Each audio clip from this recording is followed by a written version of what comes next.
건강하시죠? 지난주에 정월 37일 16kg 태양하고요.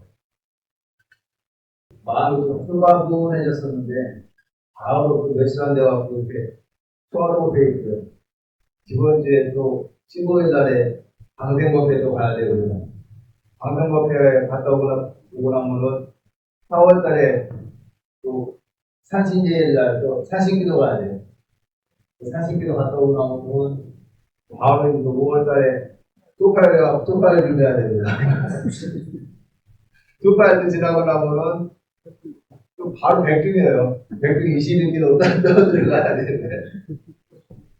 백중 끝나고 나면 또 참여정기 있고, 작년 한 해도요, 어떻게 지나갔는지 모르게 그냥 뚝딱 1년이 지나갔는데, 올해도 벌써 3월이에요. 올해도 작년과 마찬가지로 그렇게 빠르게 이렇게 지나가는 것 같고요. 아무튼, 저번 달에 신정기도 입제하고요, 태양하느라 천수경에 대한 설명이 중단되었었는데, 오늘부터는 다시 이어가지고요, 천수경에 대해서 설명을 드리도록 할게요. 의식집 7페이지 아래 부분에 보면은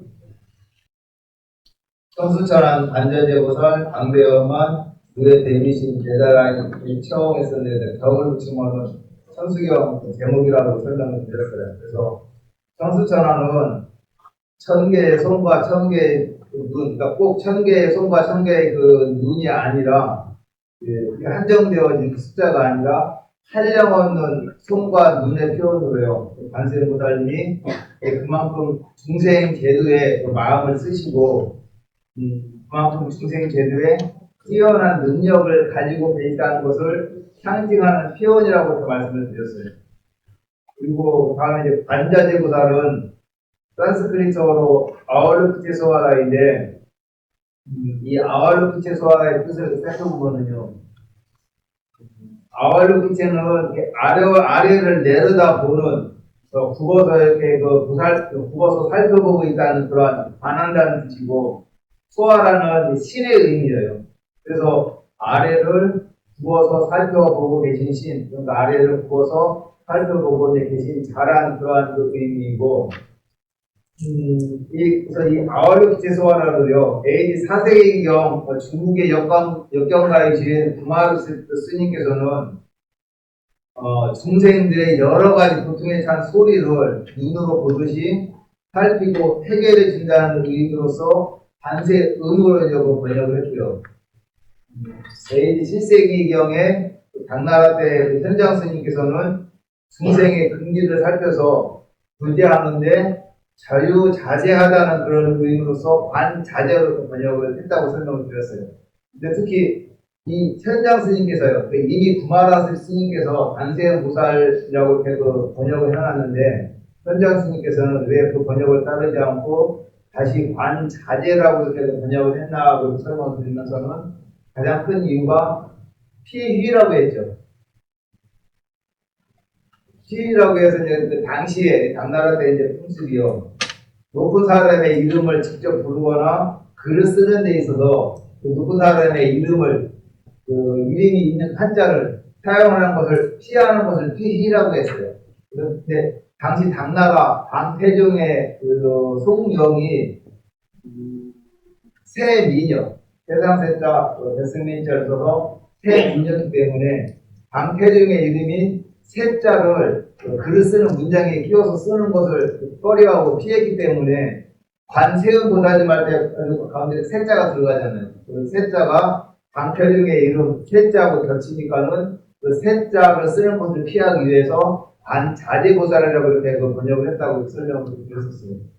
그래서 천수천안 반자재보살하면요, 한량없는 손과 눈을 가지신 관자재보살, 즉 관세음보살이라는 그런 의미이고, 그 다음에 방대엄마는 광 넓고 배 크고 원 둥글고 만 가득 찬 그런 마음인데 어떠한 경계가 없는 마음이라고 설명을 드렸어요. 가가 없는 마음이라고 해서 저희들이 물가, 바닷가 하고 가는 그런 물하고 육지하고 이제 경계를 뜻하는데 그런 경계가 없이 한량이 없는 그런 마음이 이 광대 원만의 그런 마음이고 원만해서 가득 찬 만자인데 어떠한 마음으로 가득 찬 마음이냐면은 자비희사의 사무량심이요.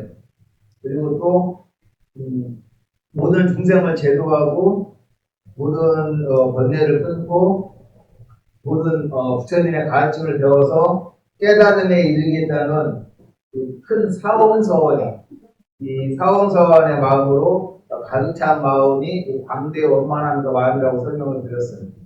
그래서 지난 법회 때 이제 청수천안 관자재보살 광대 원만까지 이렇게 설명을 드렸었는데 오늘은 여기에 이어서요 무의 대비심과 대다란이에 대해서 설명을 드릴게요. 무의 대비심 하면은 걸림이 없고 막힘이 없는 자유자재한 큰 이 자비심의 마음인데요. 이 궁극적으로 이 큰 자비심의 마음은 보리심을 말해요. 보리심은 여러분들이 잘 아시다시피 상부보리 하와 중생하는 마음으로요. 위로는 그러니까 상부, 위로는 보리, 깨달음이죠. 깨달음을 추구하고 하와 아래로는 중생들을 제도하는 마음을 이 보리심이라고 하는데 좀 더 자세히 설명드리면은 이 보리심이 출리심, 평등심, 자비심 거기에 이어서 이 자비심이 보리심으로 이렇게 발전하는 것을 여러 번 설명을 드렸었어요. 그 출리심을 일으키고 그 출리심을 바탕으로 평등심이 일어나고 평등심을 통해서 자비심이 일어나고 자비심을 통해서 보리심이 일어난다는 얘기를 하면서 보리심을 일으키기 위해서 나하고 타인을 각각 교환하는 수행하는 것에 대해서 설명을 드렸었고요. 그 수행도 저희들이 이 법회 시간에 잠시 한번 해보기도 했었어요. 그랬었고 그래서 이 보리심이 일어나는 과정에서 그냥 출리심이라든가 평등심, 자비심 이렇게 표현하는데 이때 이 출리심은 고통에서 벗어나고자 하는 마음이에요. 저희들이 태어나서 살아가는 그 과정이 있어서요. 늙는 것은 이제 물론이고요. 몸도 아프고 사업도 실패도 하고 또 간혹 사고를 당하기도 하잖아요. 이렇게 여러 가지 고통이 따르는데 출리심은 이러한 고통에서 벗어나고자 하는 마음을 일으키는 것이 이제 출리심입니다. 그리고 평등심은 그리고 좀 여러분들이 지금 이렇게 오늘 초하루 법회에 참석을 하셨는데 초하루 법회 참석하신 이유가 어떠한 이유에서 오늘 법회에 나오셨어요?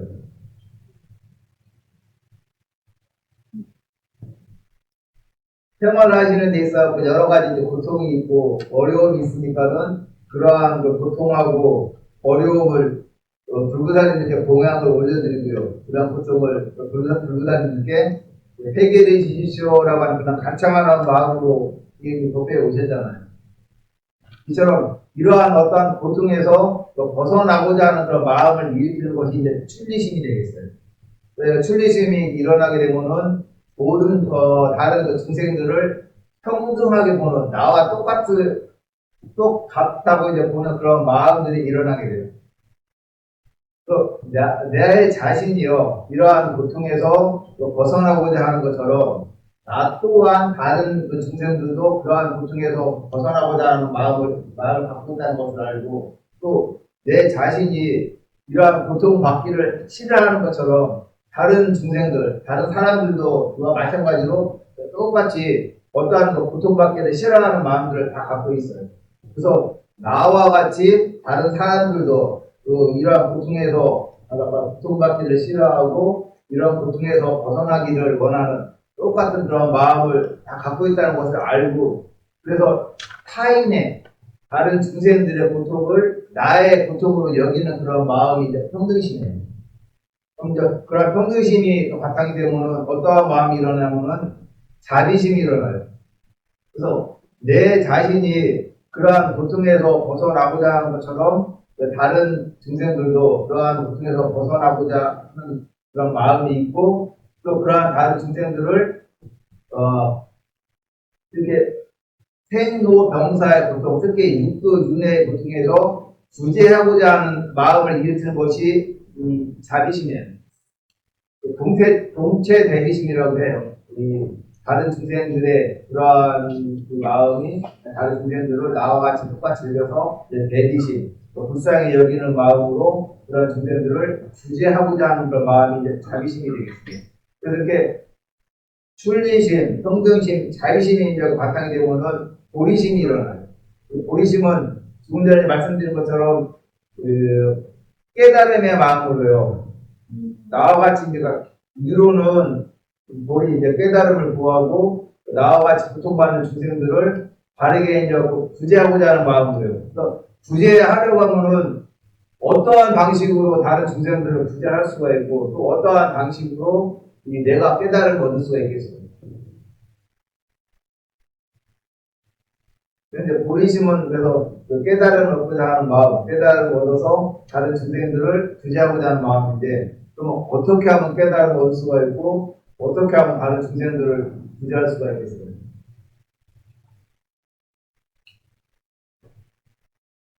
이미 선례를 보이신 많은 성인들이 있죠. 3대 성인, 5대 성인, 3대 성인, 4대 성인 이렇게 얘기를 하는데 여러분들이 가장 잘 아시는 공자님 계시고요. 그리고 마음에 태어나신 수사람 공자님, 다음에 석가모니 부처님, 소크라테스, 예수님. 근데 이 소크라테스 이제 그 대신에 모하마드라고 얘기를 해요. 또 4대 성자라고 얘기를 하면은 공자님, 석가모니, 소크라테스, 예수님 이렇게 그 네 분을 얘기하거든요. 그래서 그러한 그 성인들이 이제 많이 계신데 그 가운데 나는 부처님의 가르침을 따르고 불법성 삼구에 의지해서 나 자신의 깨달음을 구하고 그것을 바탕으로 해서 다른 중생도 구제하고자 하는 그런 마음을 일으켜서 삼구에 귀하고요. 귀 후에 부처님의 가르침을 따라 수행하는 사람들을 불자라고 해요. 이제 여러분들이 이제 불자, 부처님의 이제 자녀, 부처님의 이제 자식이래요. 그리고 또 귀 후에요. 이 보리심의 마음으로요. 삼구보리 하와 중생하는 마음으로 부처님의 가르침을 따라서 수행하고 육바라밀을 실천하시는 분들을 보살, 보디사토마라고 하죠. 특히 한국의 여성 불자들을 보살이라고 이렇게 칭하는데요. 원래 이 보살의 의미는 산스크리트어로 보디사트와예요. 보디는 깨달음이라는 뜻이고 사트와는 유정, 마음을 지닌 중생이라는 의미로요. 보디사트와 보살이라고 하면은 깨달음의 마음을 지닌 자가 보살이에요. 여러분들 보살님들은 다 깨달음의 마음을 지닌 분들이 되겠어요. 그래서 이 보디사트와 보살의 의미는 황구보리 화화 중생하는 그런 부처님의 가르침을 실천하고 따르시는 분들이 여러 그 보살님들, 보디사트와가 되겠어요. 그리고 그러한 그 보리심의 마음으로요, 부처님의 가르침을 따르고 실천하고자 부처님을 귀처로 삼아갖고 귀의를 하고요. 이처럼 출리심, 평등심, 자비심, 그리고 보리심을 내서 삼고의 귀한 자를 불자라고 한다고 다시 한번 말씀을 드리고요. 그리고 이것은 이제 천수경의 제목 천수찬 관전제보살 강대원만 무료대미신 대다라니 경에서요. 대다라니에 대해서 설명을 드리면요. 말 그대로 대는 크다는 뜻이고 다라니는 산스크리트 또는 팔리어로 이루어진 그런 문구로서요. 읽는다고도 하고 암송한다고도 하고 염송한다고도 해요. 그러니까 그 산스크리트로 이루어진 그 문장들을 읽거나 암송하거나 그 염송하게 되면은 그 염송하는 자의 몸과 마음을 보호하고 그 진언을, 그 다란이를 염송하고 암송함으로써 선한 공덕이 쌓이는 힘이 있다고 이렇게 믿어지고 있는 그러한 그 진원이 되겠습니다. 주문이죠. 이러한 주문 가운데 짧은 것을 만트라라고 하고 이제 긴 것을 다란이라고 해요. 산스크리트어로 이제 만트라라고 할 때 이 만은 마음이요. 마음을 의미하고 트라는 보호한다는 의미예요. 그래서 만트라 하게 되면은 마음을 보호하는 것이라는 그런 의미가 있게 되겠어요. 이 만트라를 한문으로는 진언이라고 이제 번역을 해서요. 참된 말, 진실된 말, 네, 그러한 뜻을 지니고 있고요. 이 참된 말, 진실된 말은 이 불교사님들의 그 말씀이거든요. 불교사님들에게 언어이거든요. 그래서 이 불교사님들의 참된 음성의 이 의미, 참된 음성을 이 진언이 의미를 하고요. 이 진언을 연성하게 되면은 수행자의 마음이 세속적인 마음에서 이제 벗어나서 불교사님들의 마음에 가까워져요. 예를 들어서 온만이 감매운 진언이죠. 저희들이 이제 그 천수경을 구성할 때도 중간에 관세음보살님 육자 대명한 진언에도 온만이 감매운 진언을 방송을 하잖아요. 그 관세음보살님의 그 본래의 그런 마음을 상징하는 것이 이 온만이 감매운 진언이거든요. 그래서 이 온만이 감매운 진언을 암송하게 되면은 이 진언을 암송을 할 때에는요, 가능하면은 산스크리트 원래 발음으로 그 암송을 하라고 이렇게 그 달라이가 존자님께서 말씀하세요. 왜냐면은 산스크리트 원래 그 진언도 발음하고 그 티베트 발음하고도 달라요. 산스크리트는 옴 많이 빠르면 품이거든요. 근데 이거를 티베트로 하게 되면은 옴만이 빼매음이야. 빼매음이 되고 또 이걸 한문을 하게 되면은 옴만이 반매 옴만이 빠르매 음들이 산스크리트는 다르고 티베트어는 다르고 또 한문으로 그 연통하는 의미가 달라요. 근데 이 달라야 선생님께서는 이제 막 그 외국인들이 많이 오시잖아요. 법문을 들어요. 들어오시는데 그 진원에 대해서 설명하시면서 그 외국인들한테는 가능하면은 이 산스크리트 원래 이제 발음으로 진원을 암송하라고 대해서 설명하세요. 왜냐면 그 대부분의 외국인들은 이제 처음으로 불교를 접하시는 그러한 그 초심자들이기 때문에 초심자들에게는 원래 산스크리트 발음으로 진원을 암송하라고 설명을 드리고 티베트인들에게 설명할 때는 그냥 티베트 발음이에요. 이미 그 티베트 발음에 그러니까 티베트 발음으로 진원을 암송하는 것이 익숙해져 있기 때문에 그냥 티베트 발음으로 그 진원을 발음하라고 이렇게 설명을 잘 하세요. 근데 저희들 같은 경우에는 이제 가능하면은요, 그 산스크리트 이제 발음으로 발음하는 것을 원칙으로 하고 이미 그러니까 한문식 발음에 많이 익숙해져 있기 때문에 이제 주로 의식에 있어서 경전을 구성할 때는 한문식으로 발음을 하는데 가능하면은 산스크리트 원음으로 이제 발음을 하는 것이 좋아요. 왜 그러냐면 그 진원 그 자체가 그 산스크리트의 이제 신상 글자로 이루어져 있고 그 산스크리트 짓는 그 발음을 할 때 그런 발음에 따라 진동이 있어요. 그 음에서 나오는 그런 진동이 있는데 이러한 그 진동들이 이 몸의 구조, 특히 이제 그 과학적으로 얘기하면 그 진동에 의해서 세포의 구조를 변화를 시키거든요. 그래서 이 온만이 반매음이 진원을 암송하게 되면은 이 온만이 반매음 그 진원에서 나오는 그 진동에 의해서 이 몸의 이 구조들이 이제 그 변화가 일어나게 되고 특히 이제 이 온만이 반매음 진원이 관세음보살님의 진원이기 때문에 나의 몸이 관세음보살님의 그러한 공성의 성품에 그런 자비의 성품에 가까워지게 돼요. 그리고 또 입으로써 이렇게 또 소리를 내서 발음하기 때문에 이 진원이 불교사님의 참된말이라고 말씀을 드렸잖아요. 그와 마찬가지로 나의 이러한 말, 그 음성이 불교사님의 오마이 밤에처럼 관세음보살님이죠. 특히 이제 관세음보살님의 그 음성에 가까워지게 되고 또 이 진원 암송할 때 그냥 오마이 밤에 이렇게 그 진원만 좋아하는 게 아니라 관세음보살님의 모습을 떠올리면서 또 관세음보살님의 그런 자비스러운 마음을 떠올리면서 오마이 밤에 진원을 암송을 하잖아요. 그렇기 때문에 나의 그 의식이 이 관세음보살님의 그런 의식과 같아지게 돼요. 그것도 그런 모습을 형성하기 때문에, 그러니까 나의, 그러니까 이 오만이 반면은 진언을 암송하는 그런 수행자의 몸과, 그러니까 말과 의, 그 마음이 관세음보살님의 친구의하고 가까워지게 돼요.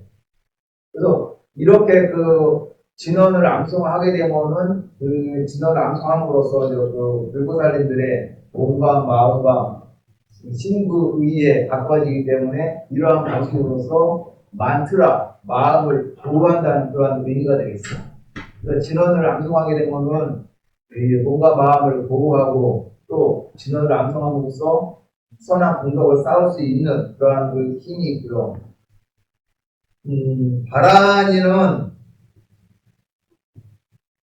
이 진언이 이제 긴 것을 다란이라고 했어요. 그래서 오만이 반대로는 짧기 때문에 6가지 이루어져 있기 때문에 진언, 주문이라고 하고 신묘장구 대다란이요.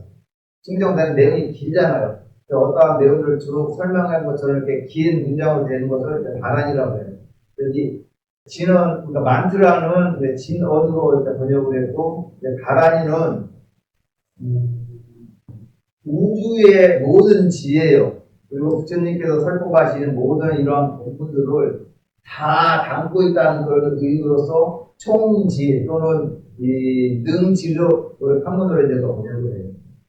그래서 그 짧은 것을 만트라 진언이라고 하고 긴 것을 다란이라고 하고 있어요. 그래서 천수경의 원제목인 천수천안 관자재보살 광대원만 무해대비심 대단한 이제 경계의 뜻은 관자재보살, 그러니까 관세음보살님이죠. 관세음보살님께서 광대원만하고 무해대비심한 대다란이를 설하신 경이라는 뜻이 되겠어요.